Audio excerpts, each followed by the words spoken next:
Welcome to the Money Tales podcast, where money gets personal. I'm Cammie Doder.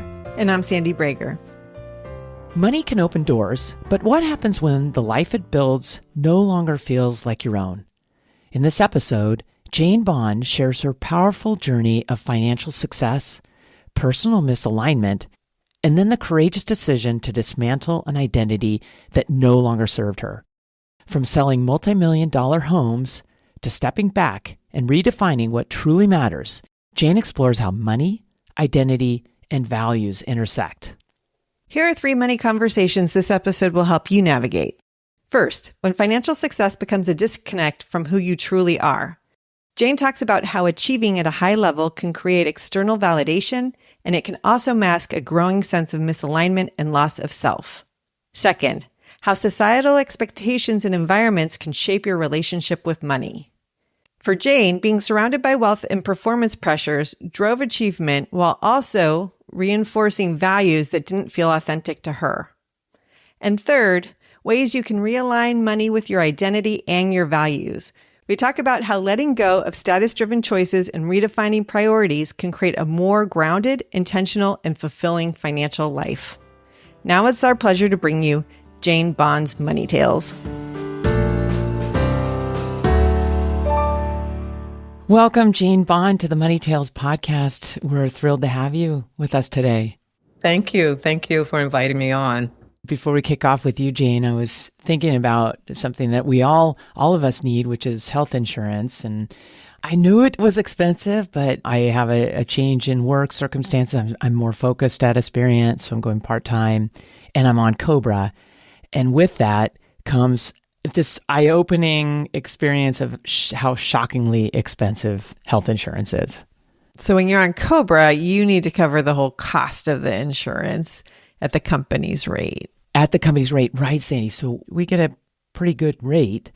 So I'm mentally preparing when I'm not on Cobra. I've already started researching. I'm learning what the future has in store for us, and it's shocking. And in these conversations, Sandy, I'm hearing a lot of people talk about how, not a lot of people, but a few friends when I've shared this have said, that's why I'm in the job I'm in, or like I'm finding that insurance is a driver around employment. And I just thought that was kind of interesting.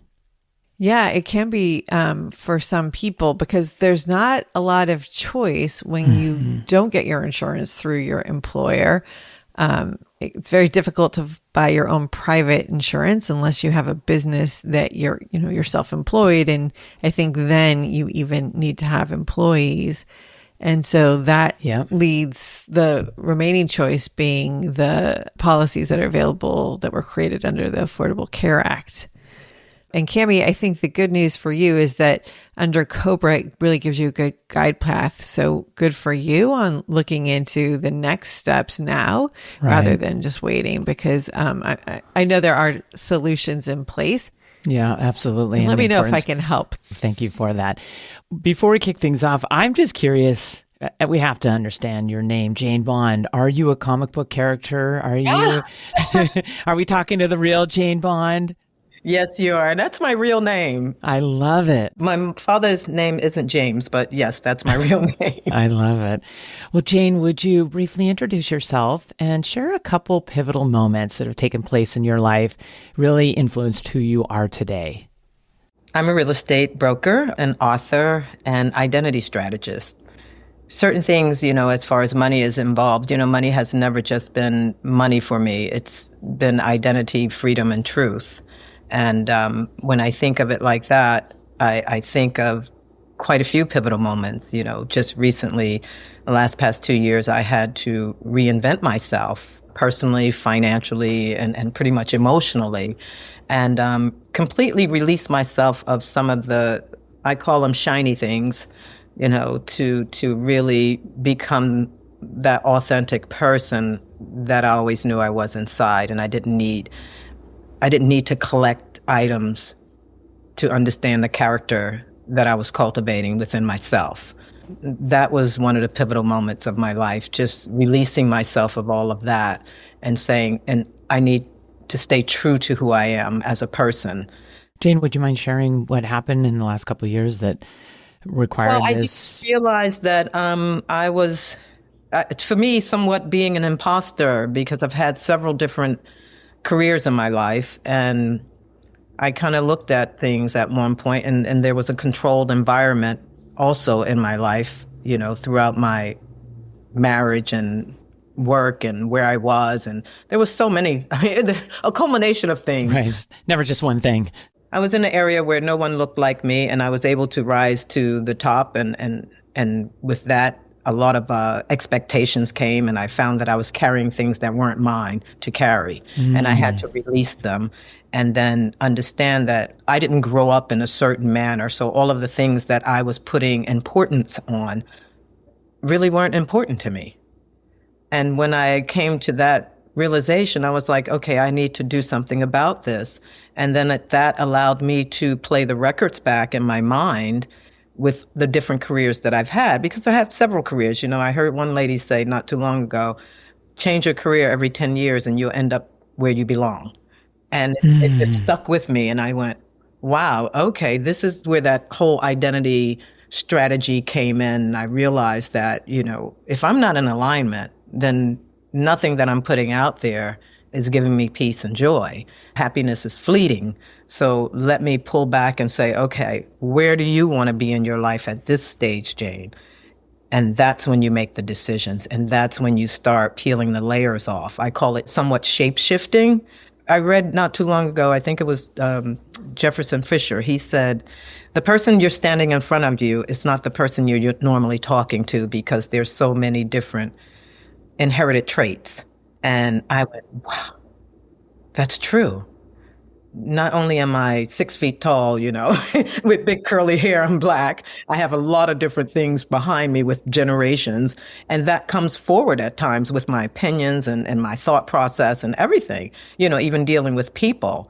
And throughout the time of working in real estate, which I still do, but it's not my volume business now, I worked with a lot of high stakes people that was making decisions in reference to money. And I realized, there was a lot of things they had to unpack to get to that transition. Oh, yeah. That's kind of where it came from as far as my relationship with money and the pivots that I had to make. Jane, I'm hoping you go a little deeper and share how money was part of this reinvention. So it sounds like you're very successful in the real estate business, but felt like an imposter. Yes. And so what role did money play in that, in reaching that point, and then in your subsequent reinvention? Well, like I said, money means a few things to me. It just doesn't mean having all the beautiful things that people strive for and desire. There's that desirability bias that you want, and then there's the other desire that you need. I came from a place of understanding and observing what money does for you and what it doesn't do for you when you don't have it. So being in a place like Naples, Florida, everyone around me had it. It was so elevated in your face. And the expectations, once you climb to a certain level in the real estate market, just felt so much pressure of falseness. Pressure to do more, always to do more? Is that what I'm... Well, it's definitely a numbers business. It's a performance business, no matter what, you have to perform. And of course, I was performing at my highest level intentionally also, because that's who I am. If I'm going to do something, I'm going to do it to my best ability. So presumably you're making a lot of money. At that point, yes. Hand over fist, yes, if that's what you want to say. Selling, multi-million-dollar properties. It's one thing to sell $1 million property, but when you get into the double, multi-millions, that's something different. And not only that, your profile climbs. And you're paid as a commission based on the value of these properties Which that you're selling. Which can change your life. I mean, if you do well, it changes your life. Actually, you become one of the clients. Yeah. You start becoming one of the clients. You're building $10 million houses for yourself. In relationship to that, it just it didn't sit well with me. Just the whole, I guess at one point, the industry, and still today I look at it and I go, wow, I was really involved with that. That's not really who I am. And I just started pulling back and started looking at it differently and decided I need to make a transition on my own. I didn't recognize myself, so to speak. And I was just full steam ahead, and it just didn't feel good. I found that I wasn't close to my family. I was moving, going forward, and leaving back everything I've known that made me feel good, that gave me joy. My mother's 87 now. I was not coming home to visit her, and, I was just working. And I thought, no, this doesn't work. This is not good for me. I'm a different person. And one day I looked in the mirror and I had this picture of myself sitting on my dressing table. And it was when I first went to college. And I had this look and this smile. And I remember looking at that picture and saying really loudly, "Oh my God, where are you? I want to be you again. I want to feel what you feel in this picture." So I felt a little lost.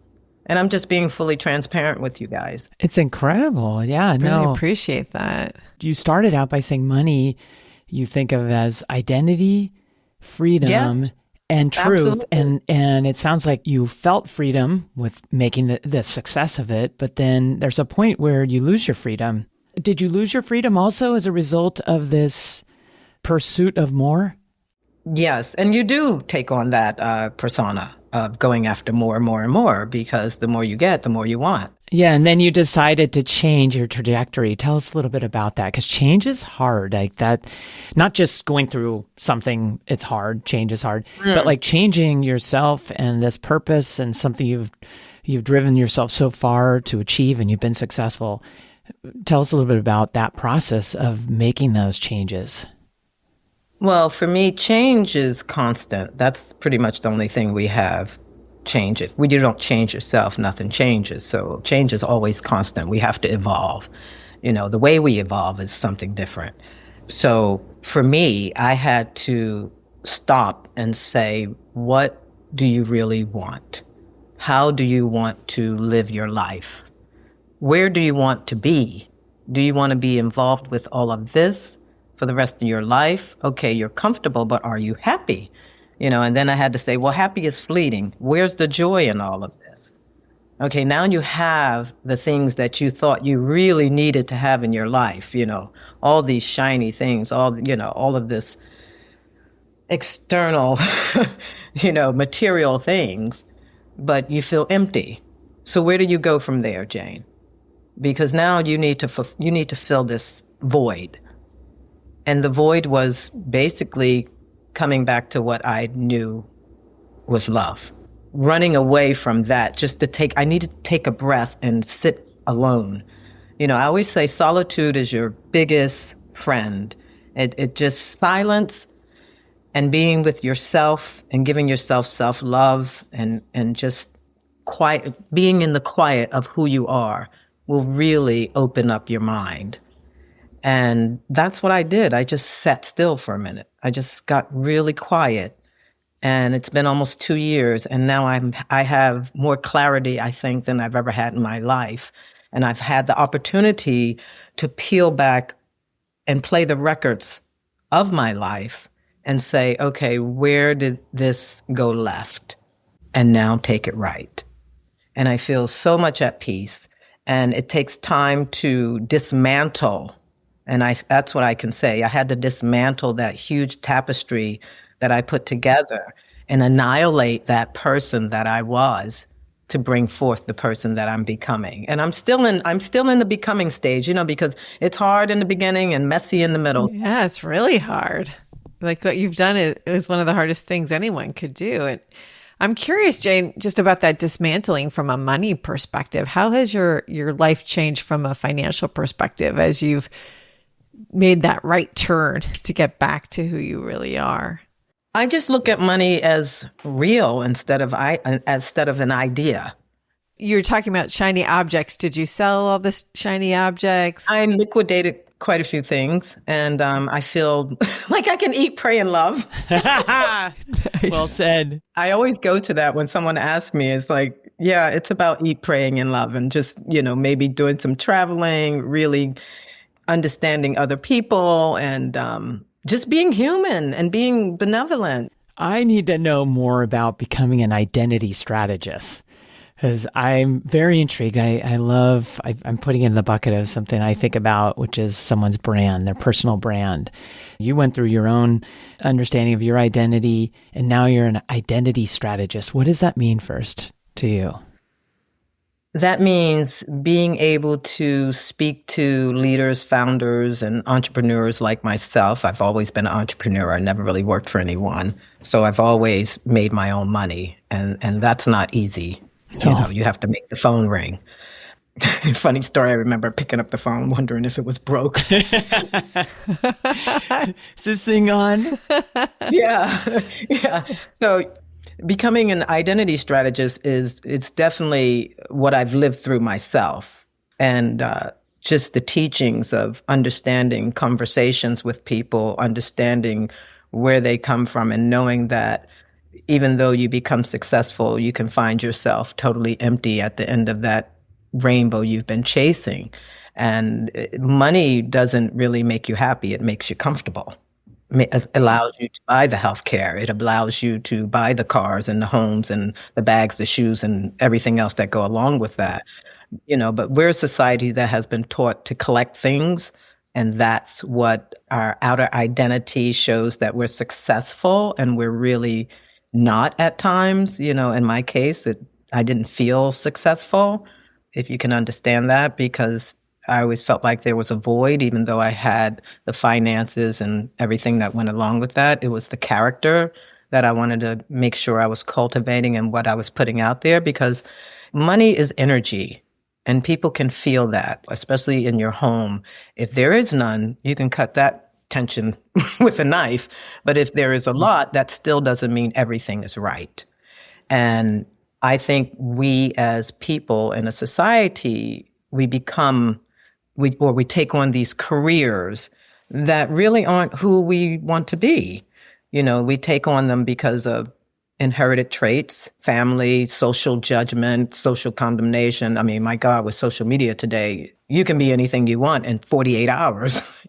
We're out there and we're doing these things for financial gain as opposed to coming from our heart. I was telling someone, I met this gentleman one night, and he had just had a baby boy, and the baby boy was maybe 9 months old. And he was like, "Yes, my doctor." And I thought to myself, I wonder if you're going to put pressure on that young man as he grows older, because you're a doctor, to become a doctor. And maybe he doesn't even want to be a doctor. But once the pressure is on, through generations of doctors and nurses or whatever you have in your family, once that pressure is on, they could feel pressure that they have to do this. And if you're always talking, they don't want to disappoint you. So that's what happens. And then you get to a point, well, I don't want to be a doctor. That's right. It's so hard. To disappoint your family, to disappoint all the people that came before you to help you get there. That's a part of being an identity strategist, understanding how you can dismantle the identities that people have been given and put upon them, because that's a heavy load to carry. Mm-hmm. And then the disappointment, the judgment, the guilt. And here it is, you still have to be out here and save face. Jane, you talked before about being in the phase of your own identity, of becoming who you really are again.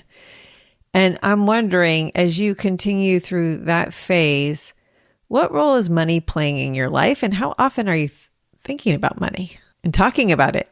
Money always stays with you, because no matter what you do as a career, I mean, you need money. So I never forget that part of it. I mean, thank God I did well enough to sustain myself and still be happy and do the things I want to do.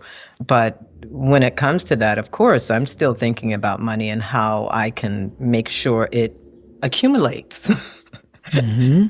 It sounds like when you're pursuing professions that weren't filling you up as a person, you were generating financial success, and you've been able to leverage that financial success during your pivot. Absolutely. To finding who you are. And it sounds like it's taken the burden off of having to think about money and how you're generating it, maybe as much as you would have if you hadn't accumulated those resources. I believe people that do pivot into other careers, they definitely have to have some knowledge of finances and how they're going to survive with that new career. But most of the people I talk to are successful people. And when they're considering pivoting, they're pretty much stable as far as finances are concerned. I know from the work that we do with clients on the wealth management side, it can still be difficult to intentionally change your earning potential by making a pivot because of the identity piece of what we've been talking about. Sometimes people's identity is as a wealth creator, a wealth accumulator. And even though the intention is to move into something different, I've seen that it can be really difficult of, wait, who am I if I'm not, making all that money? That's the question that comes about. Who am I if I am making this money too? That's true. Yeah. It's a contrast, because even though you've made this money, you still feel unfulfilled. So that question comes into play too. Who am I? And even though this is what I'm doing and people see me this way. And that's what I was talking about as far as the social judgment is concerned. You have to dismantle that. You have to block that out because guess what? No man's opinion is more important than the opinion of yourself. And, along with that comes courage. And with courage, it has to be self-belief and self-faith. And I don't mean the faith that we get in church. I'm talking about within. And that takes a very strong person, and it takes coaching, and it takes really setting up pillars for people to understand how they have to get there. And I think also identifying values. Values are trade-offs too. Yeah, but I think if we're really clear on what our values are, it gives us a framework for absolutely, for this sort of pivot that we're talking about. Society rewards unauthenticity as opposed to authenticity. It rewards that. And that's where the problem lies most of the time. When people realize that that's not who they want to be, it is a hard pivot and they do reframe. And guess what? That old identity creeps up because it's comfortable, and it's comfortable because you know it.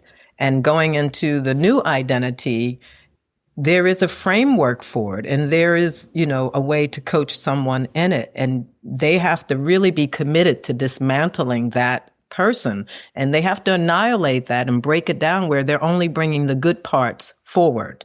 That is your values that you're bringing forward.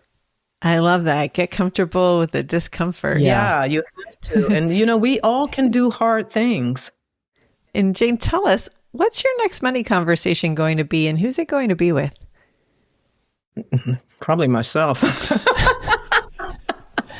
No, I'm totally in alignment with understanding money, and my next conversation will just be totally orienting myself to how to utilize my money in the best manner now that I'm in this position. I do want to do a lot of traveling. I do want to revisit places that I had gone to and never really took the time to look at it and get grounded with it, or with the places that I did travel to. That's important. Sounds like you've got an eye towards having conversations with yourself about money and your values, which is really powerful. Jane, would you share where is the best place for our listeners to find you? They can find me at JaneBond ____. That's 3 on Instagram, and you can definitely find me on LinkedIn. And we're so glad we found you to have this conversation on Money Tales. It's been really incredible to talk with you. Thank you so much. You guys have been great.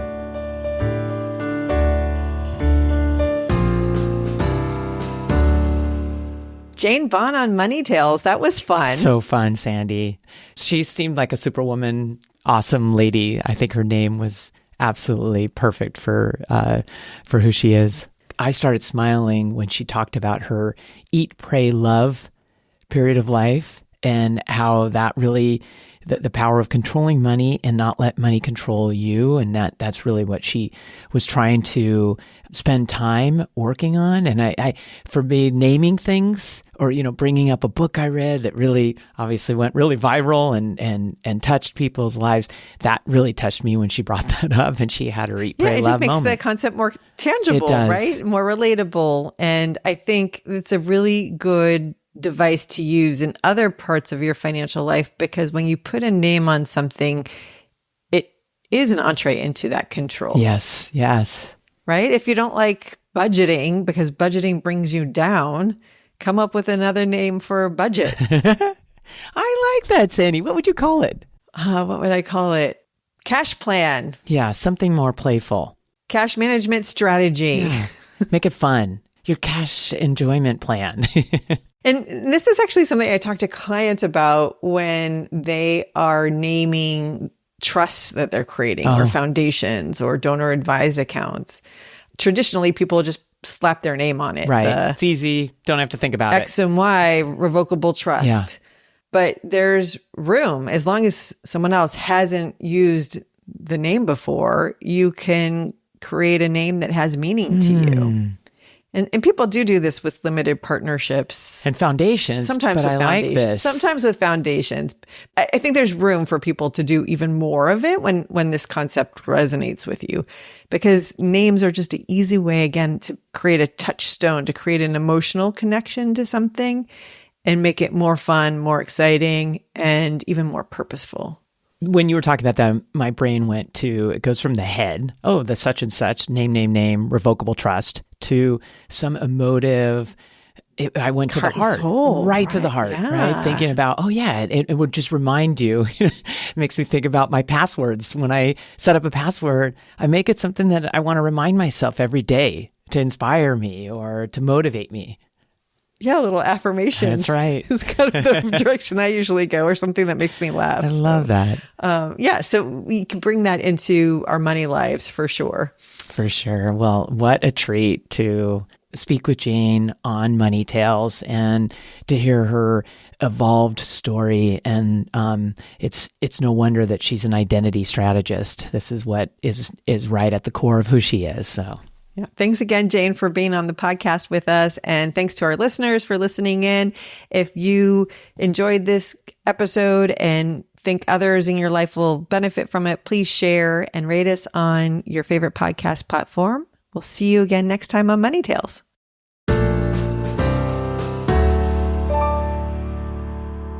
Thanks for listening to the Money Tales podcast. If you've enjoyed this episode, share it with someone you think would benefit from listening. And leave us a review on your favorite podcasting platform. Your ratings and reviews help more people find our podcast. If you're inspired to gain clarity and peace of mind about financial matters, don't hesitate to reach out to our team at Aspirient. Go to aspirient.com/start a dialogue. Or you can email Sandy and me at podcasts@aspirient.com. See you next time.